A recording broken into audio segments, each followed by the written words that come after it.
Am I controlling events or events controlling me? Hello, this is Jack Yoest. Following is an excerpt from the 2-day seminar, Managing Management Time by Bill Unken. Our focus, our mission statement, is to help managers control events. In order to control events, we've got to be able to do a number of things simultaneously on the job. First, we've got to be able to anticipate future events and their impact on our organization. Now, trying to anticipate the future is fraught with minefields. The future has 3 characteristics. First, it's going to get here on time, whether we're ready for it or not. 2, it's going to be here sooner than we think. And 3, it's not going to be quite like we think it's going to be. Now, if you've got your crystal ball and you're trying to anticipate something like the future with these characteristics, even with a good batting average, it's going to be pretty poor numbers-wise, correct? So we've got to be able to do something else. We've got to be able to have in ourselves the mental flexibility and the organizational flexibility to adapt to changing circumstances in the present. Because people strike out at that, what have we got to be able to do? We've got to be able to learn from our mistakes and learn to anticipate, adapt from the mistakes of others. Now, to do this, we've got to do 2 things. We've got to make the necessary judgments and exert the necessary influence. When I say influence, what am I talking about? Well, it's the molecule of management. And when you see that molecule, you're going to see it's going to have a nucleus. It's going to say you.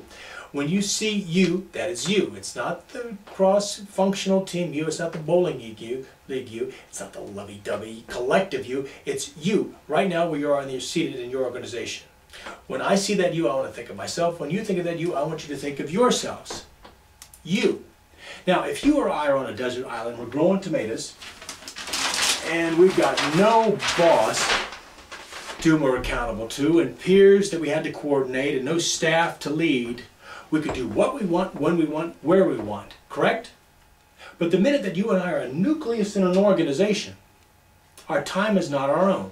Any one of these electrons can, with an inconveniently timed memo, email, or phone call, screw up our plan for the day, the week, the month, correct? There is a formula that goes with this. The formula is simple. It says competence plus support equals performance. Competence plus support equals performance. Now, if this were a vocational or technical seminar, the formula would be much simpler. It would be competence equals performance. But the minute you get in a leadership or managerial position, your performance is the sum of 2 items, support and competence. Your personal competence and the organizational support you're getting. If one of those 2 elements, competence or support, if one of these 2 elements were to go to 0, now I'm not recommending this, either support or competence, which had best never go to 0? Support.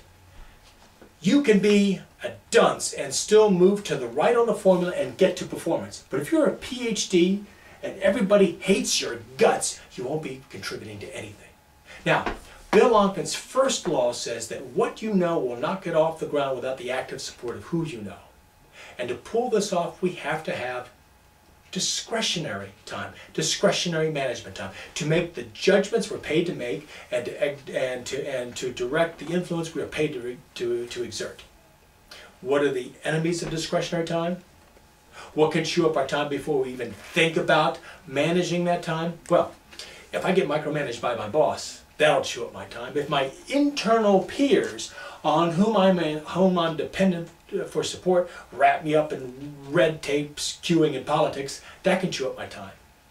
If my staff is upwardly delegating tasks they should be handling, that's going to chew up my time. And while all that's happening, what about the external peers, the customers? Are they going to be ambushing me with complaints? Are government agencies going to be investigating me and I didn't see it coming? You bet. Then life is not worth living. So what's my first priority? Ahead of any other priorities seen on any of the charts, it's to maximize discretionary time. And how do I do that? By getting control of the relationships on that molecule.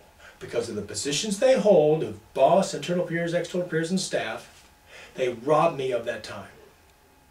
Thank you for listening to this excerpt of Bill Unken's Managing Management Time. I look forward to hearing your comments and talking to you more. Until then, periodically ask yourself, am I controlling events or events controlling me? Thank you.